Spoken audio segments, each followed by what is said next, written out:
வணக்கம். செல்வகுமாரின் அறுவடை, விதைப்பு, பூச்சி விரட்டி அடித்தல், உலர்த்துதல், பல்வேறு விவசாய பணிகள் மற்றும் பொது பணிகள், செங்கல் சூளை பணிகள், உப்பள பணிகள் ஆகியவற்றிற்கான வானிலை ஆய்வறிக்கை 2025 பிப்ரவரி 17 திங்கட்கிழமை அதிகாலை நிலவர ஆய்வறிக்கை. அதிகாரப்பூர்வ வானிலை அறிக்கைக்கு இந்திய வானிலை ஆராய்ச்சித்துறை அறிக்கையை பார்க்கவும். டெல்டா மாவட்டங்கள் உட்பட பல்வேறு மாவட்டங்களில் நெல், மக்காச்சோளம், உளுந்து மற்றும் வெங்காயம் அறுவடை நடைபெற்றுக் கொண்டிருக்கிற நிலையில் கடந்த 2 சுற்று மழைப்பொழிவு கூட மிரட்டிவிட்டு சென்ற நிலையில் இம்மாத இறுதியில் 22ஆம் தேதிக்கு மேல் எதிர்பார்த்தது 2 நாள் தாமதமாக மிரட்டல் வானிலையை கொடுத்து கொண்டு பிறகு மாத இறுதி நாட்களில் மழைப்பொழிவை ஏற்படுத்த போகிறது என்பது உறுதியாகி இருக்கிறது. 95% உறுதியாகிவிட்டது. ஆகவே வரக்கூடிய பிப்ரவரி 26 தமிழ்நாட்டிற்கு மிரட்டு வானிலையையும், 27 தூறல் வானிலையையும், 28 மழை வானிலையையும், குறிப்பாக கடலோரம் மற்றும் தென் மாவட்டங்கள், டெல்டா மாவட்டங்களுக்கு 27, 28 மழை வாய்ப்பு உறுதியாகி இருக்கிறது.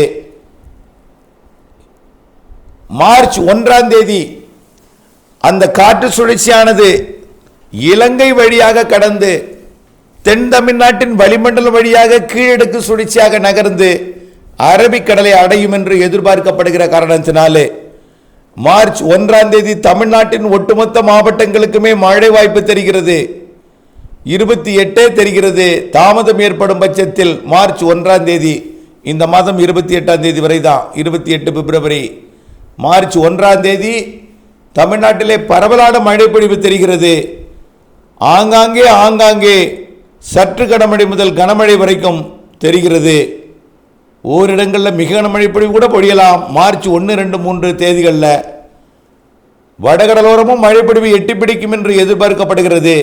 வட உள் மாவட்டங்கள் மற்றும் கர்நாடகா, ஆந்திர எல்லையோர மாவட்டங்கள் வரைக்கும் கேரளா வழியாக மேற்கு நோக்கி நகரக்கூடிய இந்த காற்று சுழற்சி அனைத்து மாவட்டங்களுக்கும் அறுவடைக்கு இடையூறு கொடுக்கும் விதமாகவும், அனைத்து பணிகளுக்கும், அதாவது உலர்த்துதல், பூச்சி விரட்டி அடித்தல் மற்றும் பல்வேறு பணிகளுக்கு, மழை இல்லாத நாட்களில் செய்யக்கூடிய பல்வேறு பணிகளுக்கு இடையூறு கொடுக்கும் மழையாக தெரிகிறது.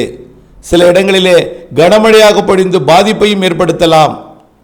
ஆக 26, 27 தேதிக்குள் முதிர்ந்த நெல் தானியங்களை மட்டும் அறுவடை செய்திடுங்கள். 28 மார்ச் 1 தேதிகளில் முதிராத நெல் தானியங்களை அந்த மழைப்பொழிவு நிறைவடைந்த பிறகு, அதாவது மார்ச் 4, 5, 6 தேதிகளில் அறுவடை செய்யலாம். ஆக 28 மற்றும் மார்ச் 1, 2 தேதிகளில் 3ஆம் தேதி வரை தமிழ்நாட்டிலே பரவலான மழைப்பொழிவு கொடுத்தாலும் ஒதுக்கி கொடுக்கும். ஒரு இடத்துல கனமாகவும் ஓரிடத்தில் லேசாக மிதமாகவும் அருகிலே ஒதுக்கி இருக்கக்கூடிய இடங்களிலே அடுத்தடுத்து வரக்கூடிய மார்ச் 1, 2, 3 தேதிகளிலே கொடுக்கும். ஆனால் ஒரே நேரத்தில் எல்லோருக்கும் சீராக சமமாக இருக்காது. காற்று சுழற்சியானது இலங்கையை நெருங்கும் பொழுது மழை வாய்ப்பு கூடுதலாகி கடக்கும் பொழுது மேற்கு தொடர்ச்சி மலை மாவட்டங்களுக்கும் கேரளாவிற்கும் நல்ல ஒரு மழைப்பொழிவை கொடுத்து விலகி செல்லும்.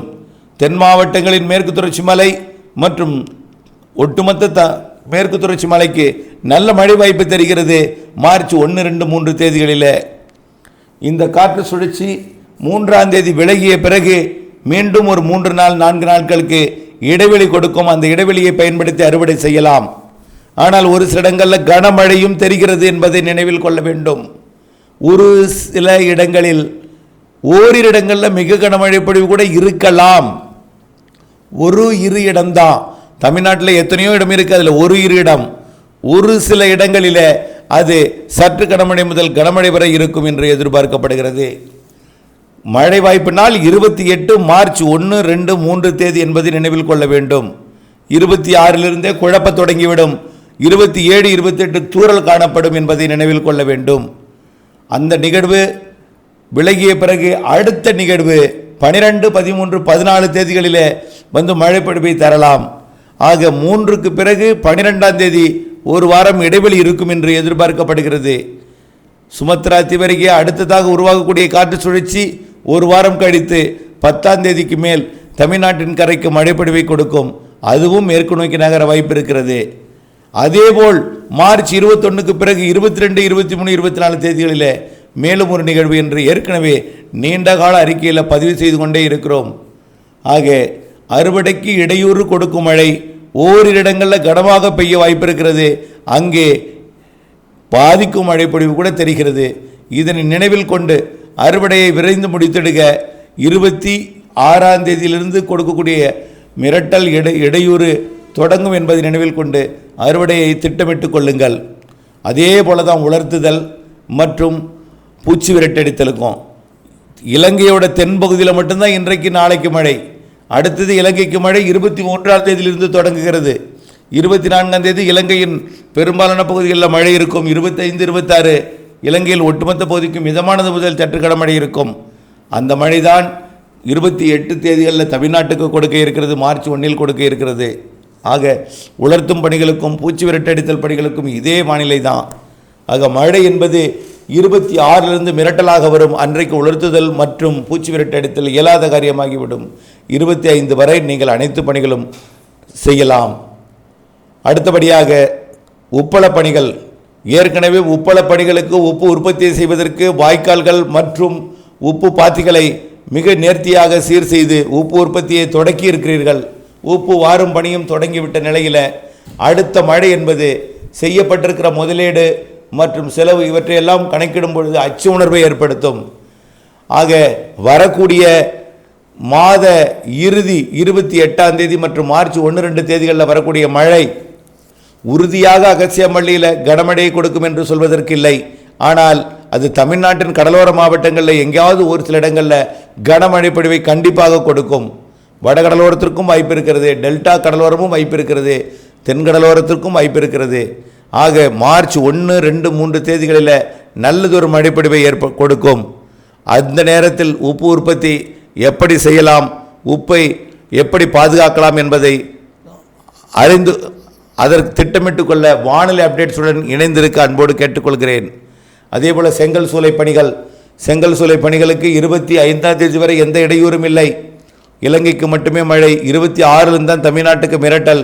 27 தூறல், 28லிருந்து மழை, 28லிருந்து மார்ச் 3 வரை நல்ல மழை காத்திருக்கிறது என்பதை நினைவில் கொண்டு அதற்கேற்ற திட்டத்தை நீங்கள் வகுத்துக் கொள்ளுங்கள் என்று அன்போடு கேட்டுக்கொள்கிறேன். பொதுப்பணிகள், வண்ணம் பூசுதல் மற்றும் வெளிப்பூச்சி பூசல் எல்லாமே 26 வரை செய்யலாம், 25 வரை செய்யலாம். 26ஆம் தேதியிலிருந்து குழப்பம், 27லிருந்து லேசான மழை, 28 கண்டிப்பாக பரவலான மழை, மார்ச் 1 கண்டிப்பாக கனமழை காத்திருக்கிறது என்பதை நினைவில் கொள்ளுங்கள். இப்படித்தான் ஏப்ரல், மே மாதங்களிலும் இருக்கிறது. மார்ச்சில் மேலும் நிகழ்வுகள் இருக்கிறது. மாதத்திற்கு 3 சிஸ்டம், 3 சிஸ்டமும் ஒரு சிஸ்டம் தான் வலுவாக இருக்கும் மாதத்துக்கு ஒன்று. மீது 2 சாதாரண தூறல் சாரலை கொடுக்கலாம் என்று எதிர்பார்க்கப்படுகிறது. எது எப்படியோ உப்பு உற்பத்திக்கு ஏற்ற வெயில் இருக்கும், இடையிடையே மழை இருக்கும்.